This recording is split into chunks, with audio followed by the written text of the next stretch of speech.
On today's show, it's a game day preview. We've got everything you need to know ahead of the Dallas Stars' visit to the nation's capital. And a legendary Sens abroad was inducted into the Hockey Hall of Fame. This is Brady Tkachuk, and you're listening to the Locked On Senators podcast.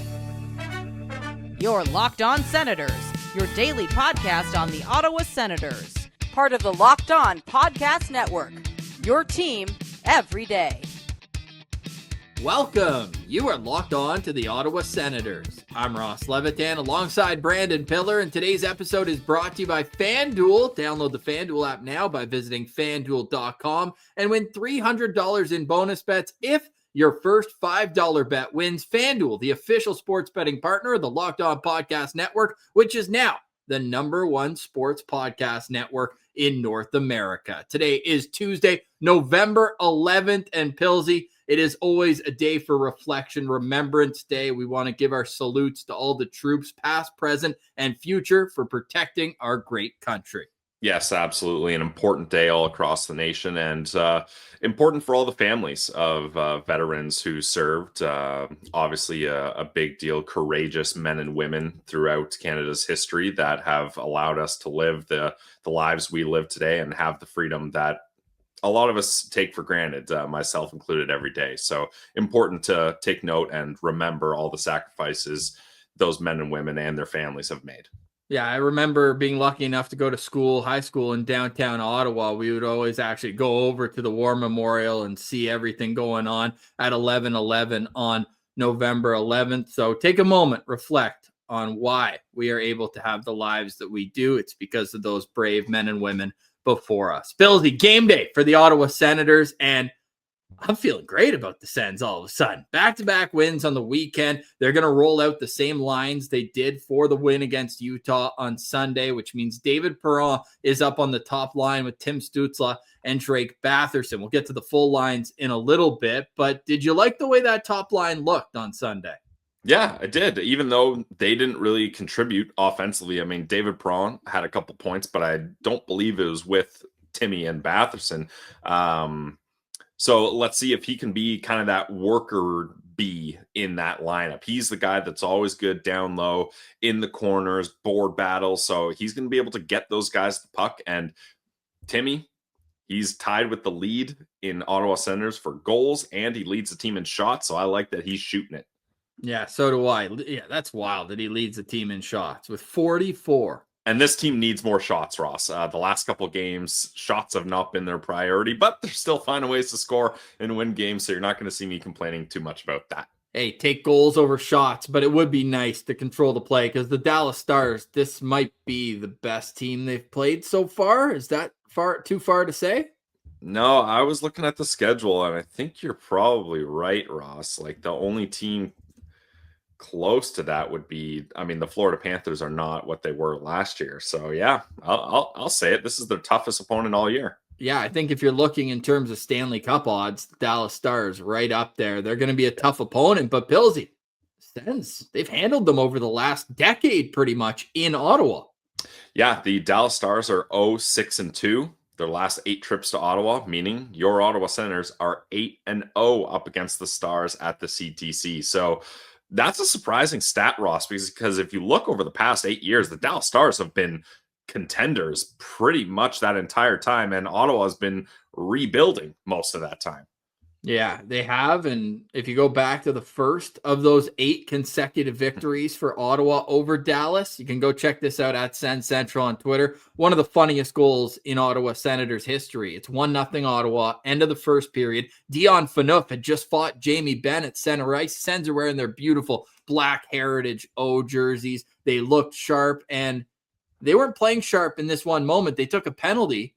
But on the delayed penalty, a drop pass from the neutral zone splits the D and rolls into the net to give Chris Kelly his final goal as a member of the Ottawa Senators, because he was the last Senator to touch the puck 10 seconds earlier. So maybe we could get a little wackiness like that. There was also a play, this was before the streak, but when Dallas was in Ottawa, I want to say 2014, I remember being at this game, Bobby Ryan scored a goal to tie it late, and his stick snapped in half. And there has to be a photo somewhere of him holding half a stick in each hand, celebrating the goal. So Give me some of that tonight. Give me some fun. Give me some excitement. And let's finish with 2 points as well, because this would go a long way. We talk about how hard this week was going into it. Boston's on a roll. They're coming in on Thursday. Can never take the stingy LA Kings lightly. They're here on Saturday. So to build off that Utah win and the feeling from the weekend, they're going to have all systems go tonight. We're going to need to see the power play produce. They're 0 for their last 17 right now. On the other hand, the PK is 5 for their last 5. So they're feeling a little bit better. But could we just ask for once to have the power play and the penalty kill playing well at the same time? Come on, Ross. You can't be doing that. That's too much. Asked on Friday's show, could we please have a good start? They did. Okay, now we're asking for the power play and the penalty kill, please, please, please, to both show up at the same time. It's not going to be easy tonight, but that's the key to victory. Well, okay, if we're getting into keys to victory right now, I have mine, because the Dallas Stars are second in the league in power play percentage at 32.8. Pittsburgh Penguins first at 35.7. But yeah, the Stars with the talent, are you'd expect that. But last year their power play was brutal. Yeah, but Dallas is right there with them at 32.8, so they're hoping to get the man advantage. But the Ottawa Senators have done a really good job of being disciplined, Ross. Only 9 penalties in the month of November so far in 4 games. So what's the best way to have a good penalty kill? Don't go on the penalty kill. Discipline, yeah.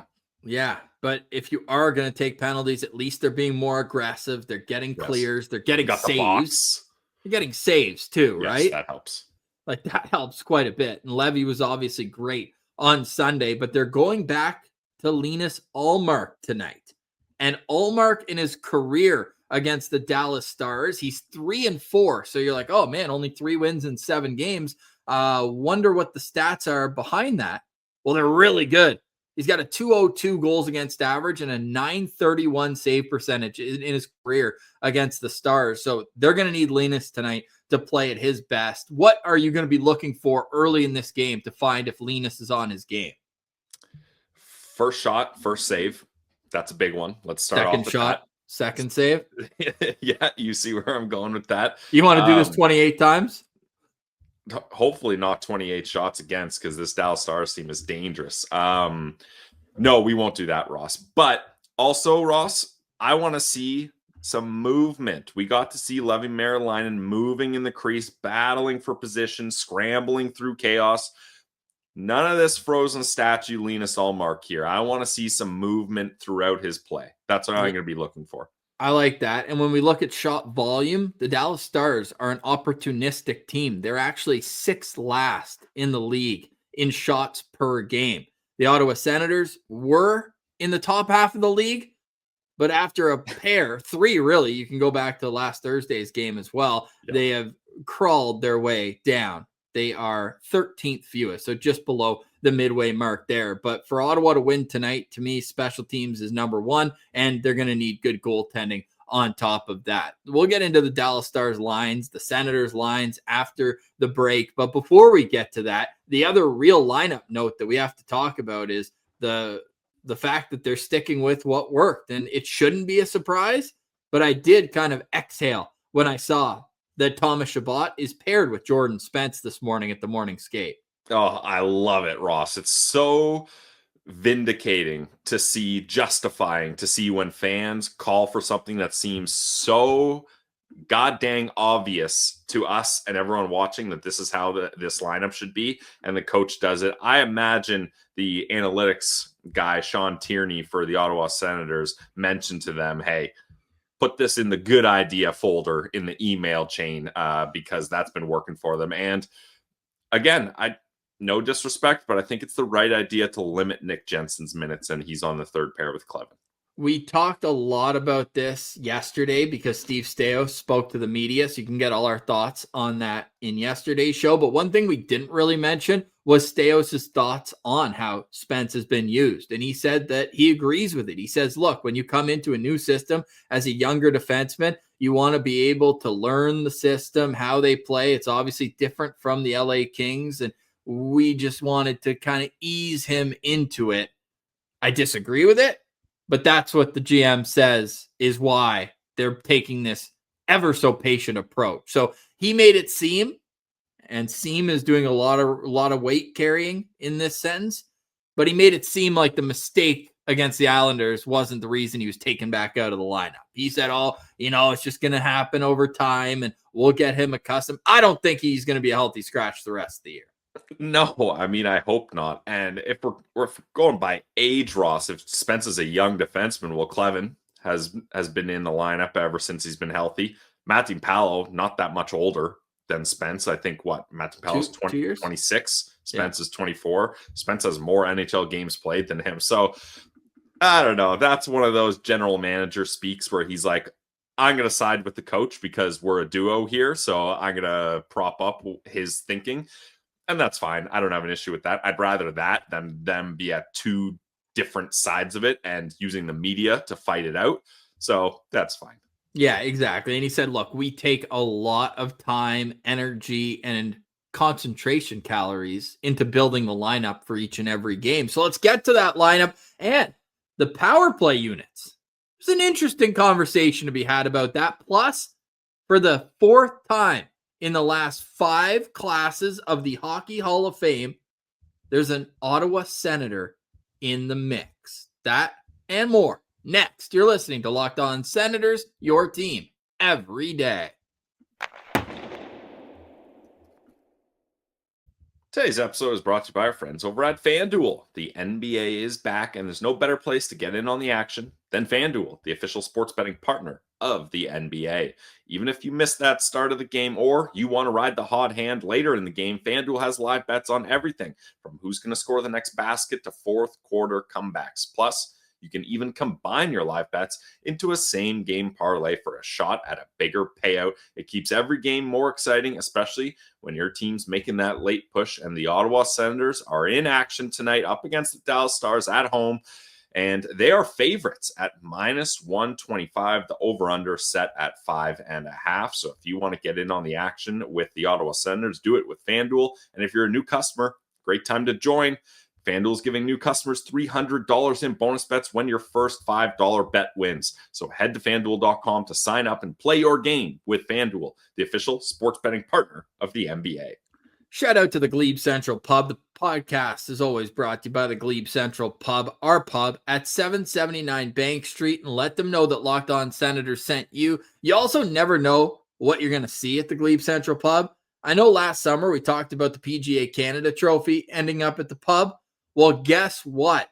The trophy from Atletico Ottawa's first ever CPL title was at the GCP. Our guy Kevin Hemina took a great photo with it. Was it filled with snow? It was awesome. Dude, BBC, like that goal, the bicycle kick, went viral all over social media. And get this, BBC, great headline. They're calling it an icicle kick instead of a bicycle. Oh, I like it. I like that a lot. And Atletico Ottawa supporters are always welcome at the Glebe Central Pub. They got the watch parties there. They got it all. The GCP where the vibes are free. They've also got the Sens shuttle running tonight, Thursday, and Saturday. The only home games of the month. So get your tickets online, GlebeCentralPub.com, and stop by the pub, whether it's for lunch, dinner. They're open every day, and they've got live music every Saturday night, and they've got open mic night on Wednesday. So if you're looking for something to do on the hump day, go check out open mic night at the Glebe Central Pub. Whatever you do, find your way to the GCP. The vibes are free at the GCP at 779 Bank Street.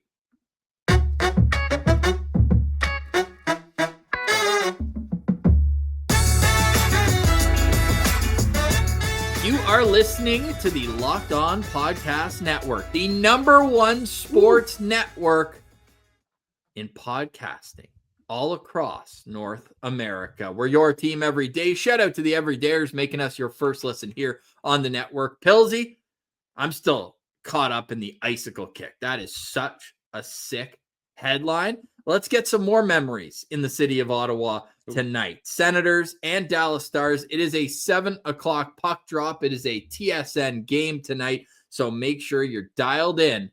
And then afterwards, the postcast live on YouTube. Make sure to subscribe so you know when we go live. It's usually 15 to 20 minutes right after the final. buzzer. The chat is always on fire, and we will have a boots on the ground report tonight from Chase from Wisconsin. He was at the airport at 4:00 this morning. This guy's going to his first Ottawa Senators game after being a fan for decades. Cannot wait to hear what his first experience is like. So win it for Chase tonight, boys. Let's go. Big one. Let's look at how the Ottawa Senators are lining up for this game. Already mentioned the top line, Stützle with Perron and Batherson. That's doubled down by Dylan Cousins with Ridley Gregg and Fabian Zetterlund. This line, put a lock and key on it. Shane Pinto with Michael Amadio and Claude Giroux. The fourth line is Lars Eller with Nick Cousins and Hayden Hodgson. Jake Sanderson on defense with Artem Zub, Thomas Chabot with Jordan Spence, and Tyler Klevin with Nick Jensen. Linus Ullmark will start in goal. If you sort on moneypuck.com, and shout out to our good friend of the show, Eric, for pointing this out, if you sort by expected goals percentage based on any line that's been together offensively, Pinto, Amadio, and Giroux are fifth in the league in terms of percentages. That line has been incredible. Amadio's got a goal in each of his last 4 games. Feels like everybody's contributing in their own different way while playing really solid defensively. Yeah, that line's been great. And with Amadio being hot, Pinto has cooled down scoring goals, but he's been a playmaker recently. And Giroux has been really good as of late as well. So we love that line. And I like that they have this third line that isn't just a checking line anymore, Ross. Like before, when it was Greg, Pinto, Amadio, sure, they were a great line and they were able to produce at times, but they were the checking line, the shutdown line, which you need and it's important. But now this line's not just a defense first line. They're scoring goals. Yes, they are. Hopefully they can keep it rolling into tonight's game. The Ottawa Senators at 5-on-5. This might surprise a few people, but they actually are tied for 5th in the league in most 5-on-5 goals scored. They've got a +2 differential. They've allowed more goals than 3 of the 4 teams ahead of them on this list, but offensively, they are finding ways to score at 5-on-5. Billsy, your locked on player tonight is number 10, Jordan Spence. I am so happy to see him not only in the lineup, let's start there, but also in the top 4 and paired with Thomas Chabot. In the offseason, Ross, I didn't love the idea of Chabot and Spence. Seems like 2 players that play a similar game. Neither one is that physical shutdown guy. You know I love my yin-yang defense pairs, but in the time they played last game, I believe it was about 10 minutes, they looked good. Spence played over 20 minutes total. I want to see him getting more minutes as opposed to some of the other players on this back end. So I love that he's here, and I want to see this pair produce some offense. Like I think get the Amadio Pinto Giroux line with Chabot Spence as their defense partners or guys on defense, and I think that makes up a nice 5 on the ice. How about Jordan Spence leading this team in plus-minus? Yeah, hilarious. +5. It's actually hilarious. But he also does a really good job at patrolling the blue line. And you'd say, wait, isn't that what Shabby does? Shabby's always been kind of a little bit more methodical, we'll say. Hey, he's maybe not as fast as Spence in the like fast twitch muscles moving around. And I find Spence is doing a good job of creating space so that Chabot has more time. And we saw that end up in the back of the net when Shabby got the point shot tipped in for the 4th goal against Utah. So let's see more of that. The creation is going to be key for that D pair. And Jake Sanderson's going to be my locked on player because let's be honest about this. He has not played well in the last number of games. He's been making a couple uncharacteristic defensive mistakes that have ended up in the back of his net. I saw some people on social media clowning on him for the first goal against where Jensen had trouble pivoting. Now, Jensen was interfered with on that play, but I don't blame Jake Sanderson for that play at all. But getting bodied off the puck by Michkov on Saturday, and then I think it was the second Utah goal where I didn't love Sanderson's play on that one. I just think Schmaltz that got around him. Correct. Yes. So it was the second and their only other goal in that game. But Sandy, he's obviously got the potential to be a difference maker every time he steps on the ice. And I'm expecting him to be a lot better tonight defensively. The one note, though, and it kind of went under the radar, but about 5 days ago, he left practice, came back, but you got to wonder, because these are not mistakes that Jake Sanderson makes. You got to wonder if there's maybe something bothering him behind the scenes. Yeah, that's fair. Hopefully it's nothing too serious nagging away at him, because all week we got games coming in fast and furious, game day off, game day off, game day off. So we're going to need our number one defenseman to get back to form. 3 points in 6 career games against Dallas, +4 in those matches. And on the season, Sanderson has 11 points in 16 games and is a -2. Getting 52% of his starts in the offensive zone as well, which is also kind of interesting to note, because Sanderson and Zub typically get those defensive starts, those hard minutes. So I'm going to be keeping a very close eye tonight on number 85, Jake Sanderson. Pillsy, the power play lines. You go 0 for 17. You might want to change things up a little bit. Shane Pinto down on the second unit here. The top unit is going to be Jake Sanderson up top, with Giroux and Cousins on the flanks, Tim Stützle and Drake Batherson buzzing around out there as well. The second unit will be Chabot, Perron, Zetterlund, Pinto, and Gregg. So Ridley Gregg also moves down from that top unit. He had spent a fair amount of time up there. What are your thoughts on how Travis Green, Daniel Alfredson, and the coaching staff are changing things up with the man advantage? Taking a look at it, I don't love it, but when you're 0-17, you got to do something. So I'm in agreement that they made moves here. I love Giroux and Pinto together on the power play, but again, you got to try something different. Personally, and I don't think Travis Green will do this, but I would have given Jordan Spence an opportunity to quarterback that second power play. I know that's shabby spot and you don't want to ruffle feathers there, but he's been hot, and I like the way that he moves with a little bit more energy as opposed to that kind of slow it down, methodical play like you mentioned that Chabot has at the blue line. Other than that, no real issues. You got to keep Cousins, Batherson, Stützle, Sanderson on that top unit, and then they've even been starting the second unit to start off power plays more often than not recently. And a big part of that was Giroux winning faceoffs. So maybe they're like, hey, we want to keep that first unit together, but we're not winning the draw as much as we'd like. That's why we're getting Giroux there. Yeah, well, when you mentioned Jordan Spence, though, like, I don't think it has to be one or the other. I think you can have where Chabot's the quarterback at the top. Yeah. And we saw Jordan Spence shot on Sunday. Like, he could be in one of the flanks, just getting ready to rip shots. Yeah, fair. Have the guys in front banging away. Like right now, it's probably going to be Zetterlund on that second unit being the right-hand shot trigger man.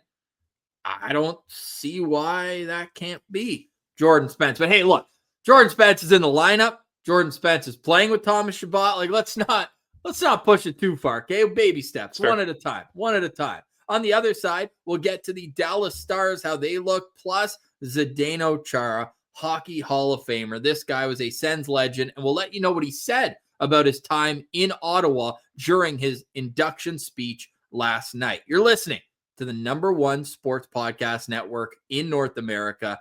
We're Locked On Senators. We're your team every day. Today's episode is brought to you by a new sponsor alert. Let's hear that new sponsor alert noise. Drip, drip, drip, drip, drip. All right. Yes, it's Drip Drop. We're stoked about this one. When I'm hydrated, everything just works better. My focus, energy, mood, even my skin. That's why I've been using Drip Drop. It's doctor-developed hydration that keeps me running at full power no matter what my day looks like.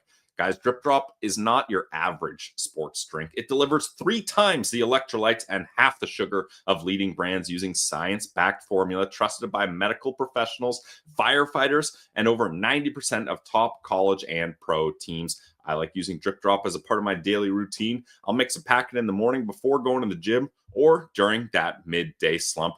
It actually tastes amazing too. My go-to flavor is the 0 sugar strawberry lemonade, and it's become my secret weapon for staying sharp and energized through long days. Hydration is non-negotiable for me. Drip Drop helps me feel sharper, calmer, and honestly, just better overall. So right now, Drip Drop is offering our podcast listeners 20% off your first order. Go to dripdrop.com and use promo code LOCKEDONNHL. That's dripdrop.com, promo code LOCKEDONNHL for 20% off. Stock up now before the heat hits hard and keep your body and mind performing at their best with Drip Drop.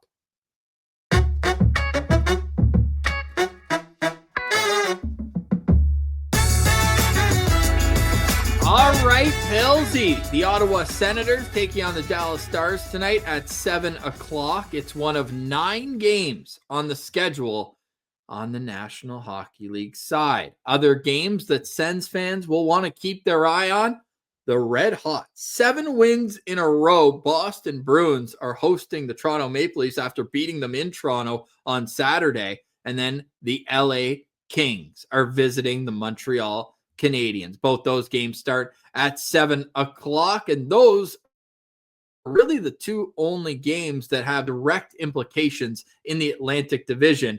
Elsewhere, we're always rooting against Columbus right now because they were a team that was sniffing at a playoff spot last year. Well, they're on the second half of back-to-back. They are taking on the Seattle Kraken.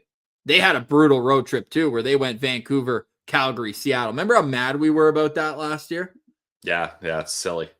So silly. You know what else is silly, but it might be in Ottawa's favor?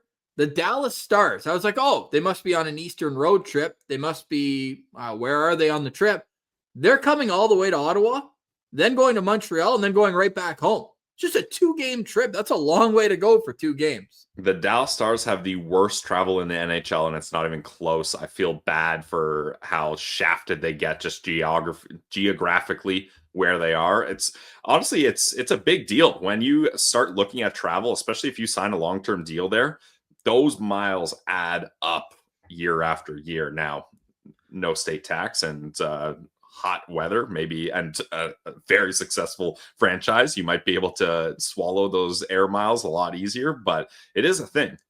The Dallas Stars are coming off back-to-back wins. They beat the Seattle Kraken at home 2-1 on Sunday. They also won on Saturday 5-4 against the Nashville Predators. So that's 3 games in 3 nights where they're in Nashville, come home for the second half of back-to-back. So they literally fly east to west, play on Sunday, and then they fly all the way across to Ottawa where they will play tonight. So they just had an optional morning skate, but based on the lines from their game on Sunday, we can expect to see Wyatt Johnston at center on the top line between Sam Steele and Mikko Rantanen. The second line is Rope Hintz with Jason Robertson and Tyler Seguin. The third line, I'm not even going to take a stab at this name, Pilsy. Can you help me out with this one? Rakovian. That's what I don't know this one either. Sorry, I was muted there while I was looking up the pronunciation. Hyrikowian.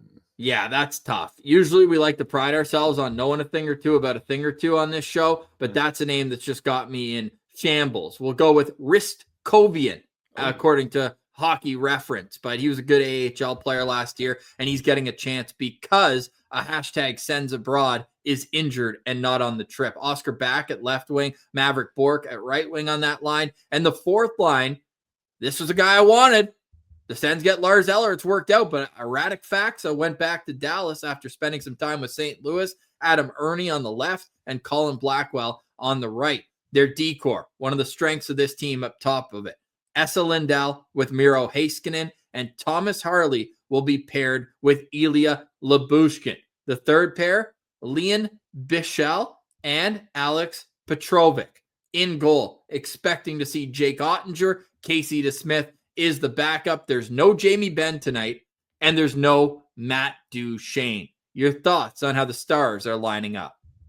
This is still a good team, even without their captain and one of their top point producers in Matt Duchene. Lots of guys to be looking out here, but I'm going to be looking out for Wyatt Johnston. This guy is on an absolute heater recently, Ross. In 16 games, he's got 10 goals, 10 assists. He leads the Dallas Stars in power play goals with, let me double check here, but I believe it's 7. Yeah, 7 power play goals. And in his last 5 games, he's got a point in all of them.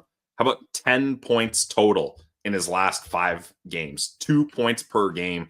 This guy is elite. There's a reason why the Dallas Stars had full confidence in him and signed him to a huge ticket, $8.4 million for, I think it was 6 years. He's got 5 years left at it. So they got a lot of confidence in this guy, and for a good reason. Yeah, he's a stud, and I can believe it because it was during the COVID year where the OHL didn't even play. So he didn't play any games that year, but there's no way this guy should have been drafted in the 20s of the 2021 NHL draft. He's been a stud since he first got in. And there's a great story that was told by Stars GM Jim Nill, where he said that in Frisco, Texas, that's where the World Under-18s were that year. And that was their first time seeing him. And they were like, we need to get this guy. They got him, and now he's their top line center, playing with Mikko Rantanen, who leads the team in scoring with 21 points. He also dummies the Ottawa Senators. Obviously, Colorado, one of the teams that just smacked around Ottawa during the rebuilding years. In 15 career games against Ottawa, Mikko Rantanen has 20 points, 10 goals, 10 assists. But my lookout player is going to be Thomas Harley. Now, not the same offensive year yet that he had last season and the year before. He really broke out, just signed a huge extension with the Stars. He's on the radar for Team Canada, and I gotta wonder if that might be on his mind right now, because he hasn't been playing up to his standard. He's a -7 on the year, 1 goal in 16 games. And you might be saying, Ross, he's a defenseman. Why do you need goals from him? Well, last year he had 16. And the year before, he had 15. So this is a young defenseman that is extremely offensive oriented, and they need him to get back to have that second layer, because they know what they got in Miro Heiskanen, and everybody in the league does. One of the best skating defensemen, great offensively, and he's got his safety blanket in Esa Lindell with him. But beyond that, Thomas Harley and not much, I would say, in that bottom 4 on the back end. We like Bichelle. We loved him in the draft. He's big, he's mean, he's physical. He's their answer to Tyler Clevin, pretty much. But Thomas Harley is the game breaker outside of that top pair. They need him to produce offense. I'm going to be looking out for him because he can fly. He's still getting a ton of minutes, although they're down in the last 3 games to about 22 minutes, whereas he was up around 25 before that. He was 7th in Norris voting last year, Pillsy. So I'm just worried that it's a matter of time before he breaks out. But I'll be keeping an eye on Thomas Harley tonight for the Dallas Stars, especially on the power play, because the Dallas Stars can beat you with the man advantage. They've got at least a power play goal in each of their last 5 games. Their power play, you mentioned second in the league. Well, I'm going to go ahead and say that they're first in the league over this stretch, because they're 8 for their last 20, 40% on the power play in their last 5 games. So big reason for that is obviously their offensive weapons, but they're going to need their quarterbacks. They've got Heiskanen on the first pair, Harley on the second pair. You're going to have to watch out. So the Dallas Stars, they're a problem. And if Ottawa can pull this off tonight, we're going to be pretty excited about it. Yep, absolutely. And confirmed Jake Ottinger will be starting for them. Jake Ottinger in goal. Ottinger is consistently one of the best goalies in the league. He's 6-3-2 this season with a 299 goals against and a much below his career average save percentage of 893. Yeah, so he just got shelled in his last game, I think, allowing like 6 goals or something. I forget who. So that certainly did a dip there. 2 games ago against Anaheim, he allowed 6 on 24. Last game he played was Saturday, where he allowed 4 goals on 21 shots in a win against the Nashville Predators. So a bit of a get-right game for both goalies here, which I guess goalie with pedigree is going to play better between Linus Ullmark and Jake Ottinger. We'll find out tonight. It's a 7:00 start from the Canadian Tire Center. I am so thrilled that the Senators have found ways to win. The Sens are now 8-5-3 on the season. Dallas is 9-4-3, and Ottawa now 7-3-3 without Brady Tkachuk in the lineup. We will see you in the postcast after tonight's game. Pillsy, the Hockey Hall of Fame. It's always an awesome night of reflection and just celebrating the game. Zdeno Chara, former Senator, played 299 games with Ottawa I don't even want to call it in the middle of his career, really towards the start. He did get parts of 3 seasons or 2 with the Islanders before that, but he became a star in Ottawa. They put him on the top pair with Chris Phillips. He was an all-star. He finished top 5 in Norris voting one of the seasons that he was with the Senators. And just, the one that got away, really. Like, we did the draft, Ring of Honor. You can go watch the full one. But Sens that got away, Zdeno Chara is number 1. And it almost brought a tear to my eye watching his speech and just like, hey, I went to Boston. Well, why did you go to Boston? You could have stayed. We could have figured it out. And that's not on Chara. No, it's definitely not on him. And obviously, I'm sure it didn't rub him the right way that they traded away his best friend the year before with Marian Hossa being dealt to Atlanta. But I bring up Marian Hossa for a reason, and I tease this, but I do find it just fascinating that in the first 29 years of the Senators franchise existence, only one Hall of Famer played for them. One Hall of Famer. And he played, 25 games? You'd know better than me. Dominic Hasek played half a season. I believe it was 38 or 36, but yeah, not a whole lot. Well, how quickly things change, because the Ottawa Senators now have a number of Hall of Famers. And it was 43 games, 28 wins for Dominic Hasek in 43 games with Ottawa. He was inducted in 2014. But in the last 5 classes, the Sens have 4 former players that have been inducted, including 2 draft picks, 1 cup of coffee, and 1 guy they developed into a Hall of Famer.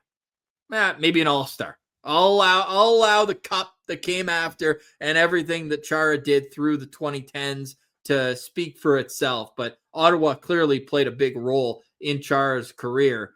They had Chara this year, Tom Barrasso 2 years ago, Daniel Alfredsson in 2022, and Marian Hossa in 2020. So pretty impressive stretch for the Ottawa Senators franchise to quadruple their Hall of Fame view in the last half decade.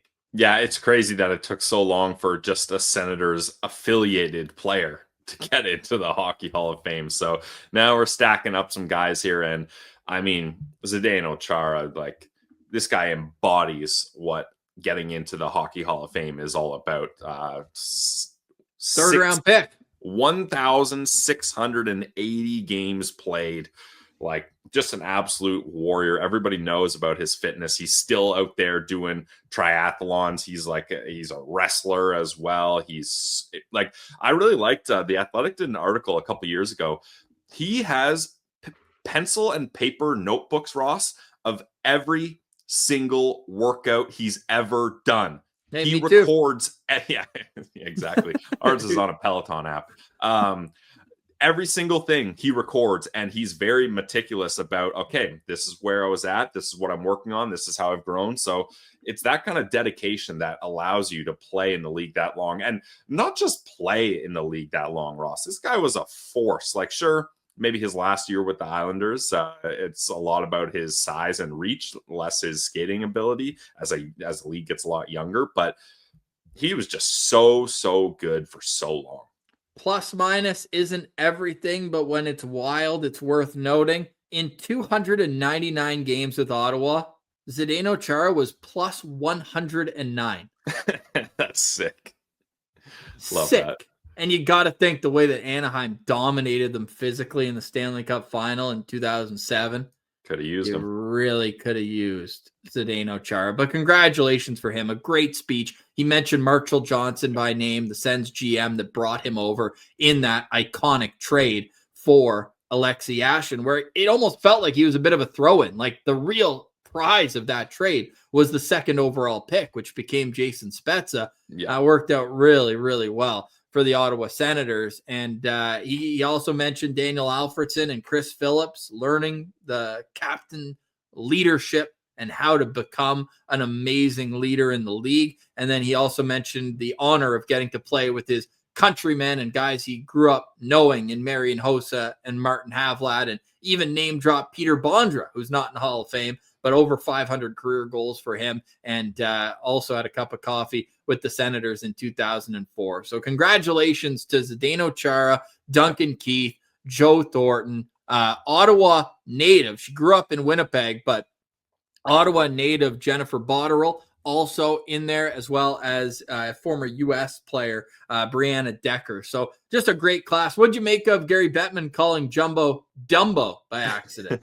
Yeah, a bit of a mix up there, but Ross, you and I can attest why they call Joe Thornton Jumbo. We bumped into him in the smoothie line in Vegas at the hotel before the draft, and that guy is a jumbo guy, and he's got aura about him. Like you could sense that he was in the area, and we were keeping our heads up. Let's just say that. Big time. Yeah. What, for a pass? I mean, that guy could find your tape out of anywhere. True. But I mean, if he wasn't known for his physicality, but if he caught you in the right spot, he's got the size to really do some damage. Stats you can use. I got one for Chara and I got one for Joe Thornton. When Tom Brady retired, Zdeno Chara was the oldest active player in pro sports for a little while. When he was 44 years old, still playing in the National Hockey League. And this one's my favorite one.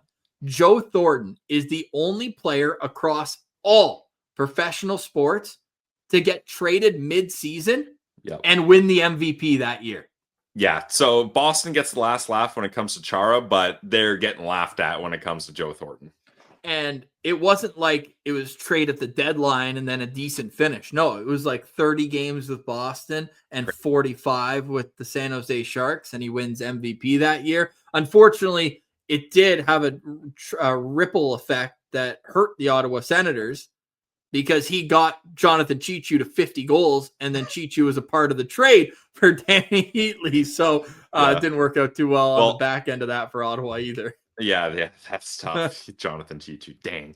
And a player in the package traded for Joe Thornton is now the head coach of the Boston Bruins, Marco Sturm. There you go. So, Sens game day tonight. Senators taking on the Dallas Stars. Pillsy, any final thoughts on today's show?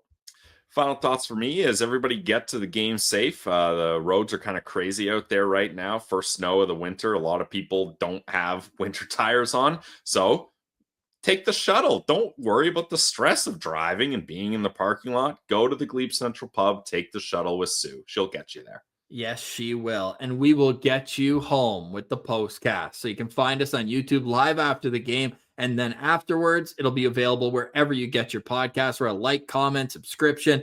Everything helps the show grow, including a 5-star review on your favorite podcast platform. For today, we say goodbye. We'll chat with you more this evening. For Brandon Piller, I'm Ross Levitan, and this has been another edition of the Locked On Senators podcast, your team every day.